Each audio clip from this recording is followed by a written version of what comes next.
Good afternoon and welcome to this City Council work session today.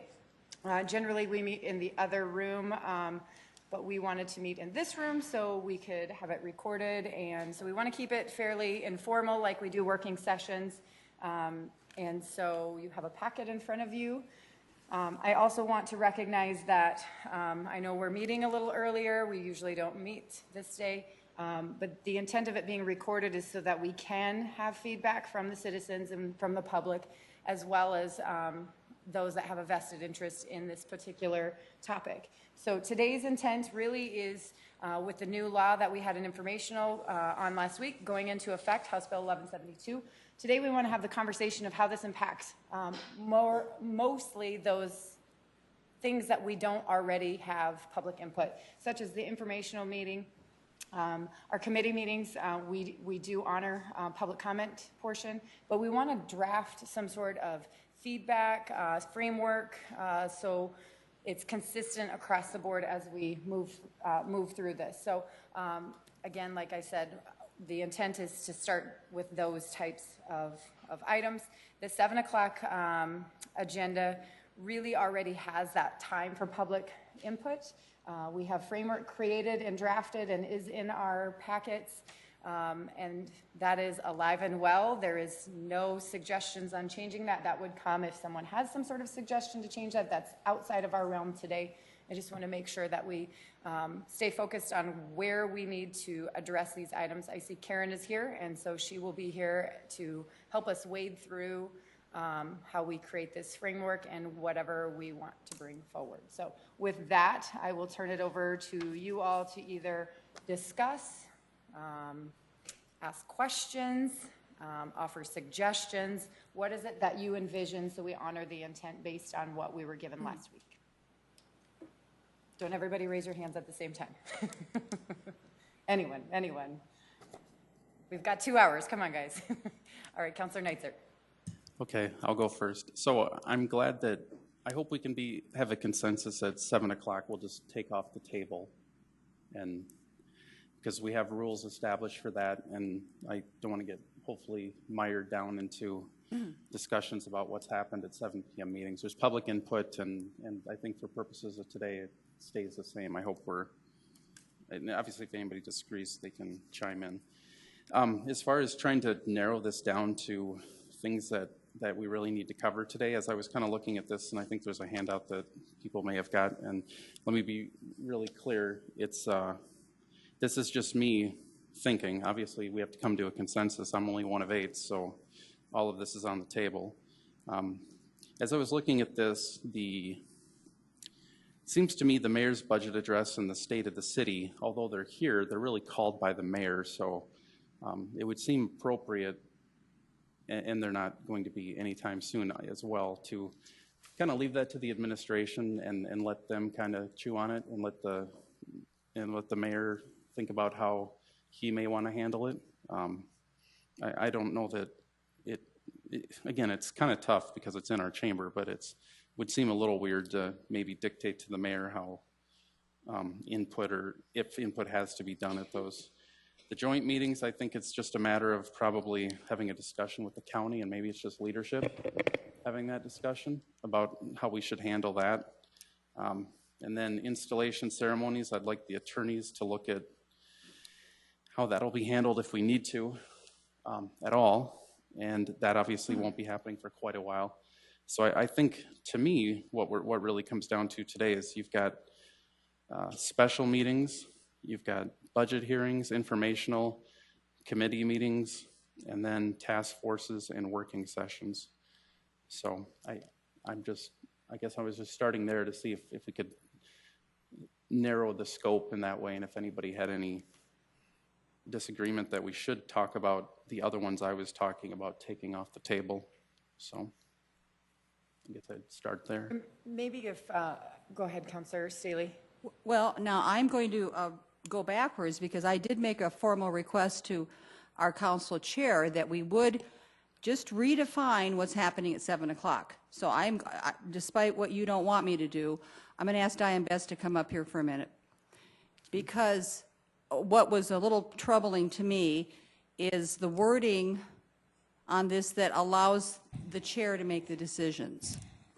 And even though we may have an ordinance in place, I want this on the record, because we're all saying everything's fine and dandy, but is there a chance that the new mayor could say use this legislative action and say, I'm going to take that upon myself.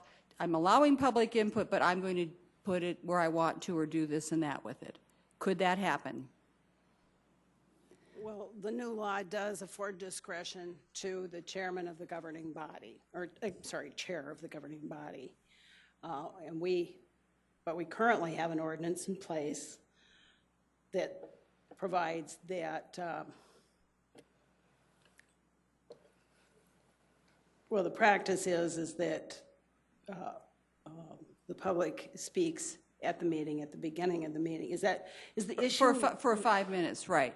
Right. So that is an ordinance, Right. and what we've been hearing is that for that to be changed in any way, the council is going to have to vote as a group. So my question is, could this in any way, shape, or form kind of intersect with that and override it and say that the mayor as the chair has the right to do something, to do anything to public input as it stands without the vote of the whole body here, or the majority? Well, I think the purpose here is to attempt to reconcile the existing status with how meetings are conducted in general with the new law.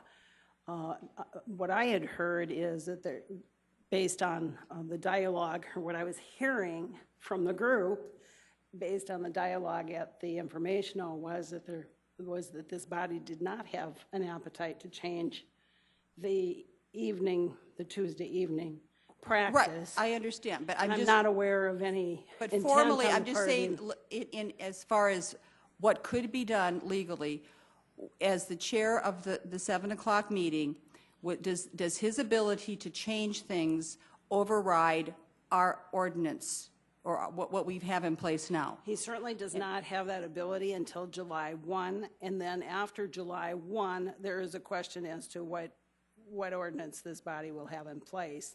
I'm not going to speculate that the mayor would have an appetite for going out and changing the existing practice unless this council has a intention of wanting it changed. It sounds like that could be, it's a little bit fuzzy right now, because you're not giving me I'm just asking if the ordinance will supersede his ability to act. On July 1st. Yes. On July 1st. And Well, the new law goes into effect July 1, and it would allow the mayor to make the decision of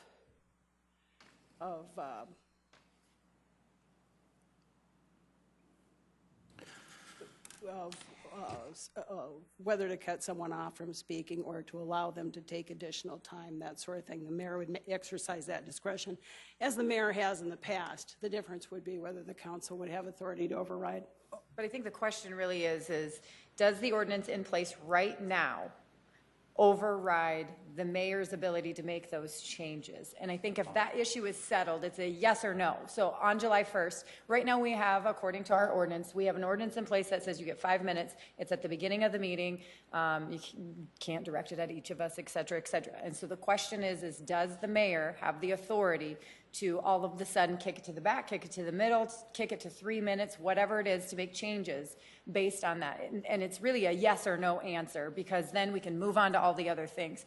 I think the other thing that we could suggest is working with the mayor and the mayor honoring and saying, look, I honor the ordinance, and whatever the ordinance is, I will honor and do. And if there's something passed, or if he passes an executive order and says, I plan to adhere to whatever ordinance it is that the body does, then I think that we're safe as well. And if the thing is, if he does have the ability to move things, to change things, then our discussion here today is really just in vain, because we're going to be trying to put something together that he could, well, we can say we'd like it to be this way and this way, well, in any of these things where he's the chair. If he's the chair, it is. If Mrs. Erickson is, Chairman Erickson, then she's the chair. But it gives a lot of power to the person sitting in that seat. And I'm asking as a whole, as the current chair, I'm asking for us to create this, to give guidance that we want as a body, not one that I want. It needs to be one that we all can either agree or the majority can agree. So we have that framework in, and so we know what the citizens are going to want, and we all know what we're going to operate as, and honor that ordinance that we put together for the framework. So whoever that next chair is, and for the next time forward, that's in place, and that chair would honor it. I also think we're going to have some suggestions for this legislation come next go around, and we've been talking to Yvonne already. Councilor Brecky. Well, I think that, well, I guess I disagree with a couple things. First of all, I disagree that it is the chair's choice, because the council is the policy-setting body for the city. And as the city council, we are in charge of the public meetings, because we are the public portion of city government. Okay, and so we structure the meetings as we see fit through acts of ordinance, which are law. And law supersedes executive orders. The mayor can't by executive order change an ordinance. So it's our job as a city council to establish law through ordinance as to how we want to have this legislation implemented. There was the other question that I had earlier, and I'd asked Diane about the whole issue of home rule. And what I'm saying right now is we have a home rule charter. And that home rule charter gives the city council full policy setting authority. In other words, what I just said is correct. We are the ones that establish through ordinance the policy for our meeting structure. The mayor leads the meetings. He's the chair of the meetings per the charter, but the structure of the meetings are ours, and how we structure it through ordinance is how he has to comply with it. So part of my problem is that the state law actually conflicts with our city charter, and under home rule, it's pretty clear that our charter prevails as long as it's a matter of purely statewide or purely local interest. And in this case, the local interest is we can decide, as a city, through our charter, what I just said, that the mayor, leads the meetings subject to the council's policy setting authority. And so as a governing body, that's probably what they intended to put there. They should have put there instead of chair. It would have made it a lot easier if they just referred to it as governing body. But at the end of the day, I think what we need to do to comply with it, and then they can do whatever they want in terms of how they want to change it, but what we need to do with comply with it is just decide what kind of policy we want to have for the city of Sioux Falls. And so this meeting, what kind of reasonable, recommendations do we have? What meetings do we want to have public input at? What kind of reasonable requirements do we want to have on it? And how do we want that done for the city of Sioux Falls? That's a policy question. That's our job. Do you have suggestions of things that you would like, or are there any? It so happens I do. I'd like to see us, continue with the structure that we have in place under ordinance. But in addition to it, I'd like us to look at some of the larger meeting groups that we have throughout the city that are, some of the key, like the airport authority, or not the airport authority, like the REMSA board, the Parks board, the Planning Commission. I think that some of those, should be discussed as, having requirements for public input at the end of their meetings as well, or at some point in their meeting. So we should be viewing the big picture, in a citywide look at, how do we get the public involved in not only the city council meetings, and which of the city council meetings that we add public input to, but, what are of those other bodies that are meeting on our behalf? Which ones of those do we think it's important to add public input to? And so I think that's where I'd like to start with the discussion, is to just, begin identifying if we want to make it broader than just when the city council meets, but again, also some of those bodies and boards that meet on our behalf. So I think it's a kind of a big undertaking. I don't know that we're going to be able to decide it before what goes into effect. So we'll just have to leave in effect what's in effect right now in place. I think already complies. But do we want to, undertake a little larger project and really, set some policy guidelines for the entire city? Councilor Silberg. Thank you. My input on, I think, the meetings that we're talking about as far as the agenda that we're focusing on today, I mean, my idea, just to throw it out there, and I'm sure the other people have had similar thoughts, or let's go from there, is let's say we're talking about the informational or we're talking about the committees.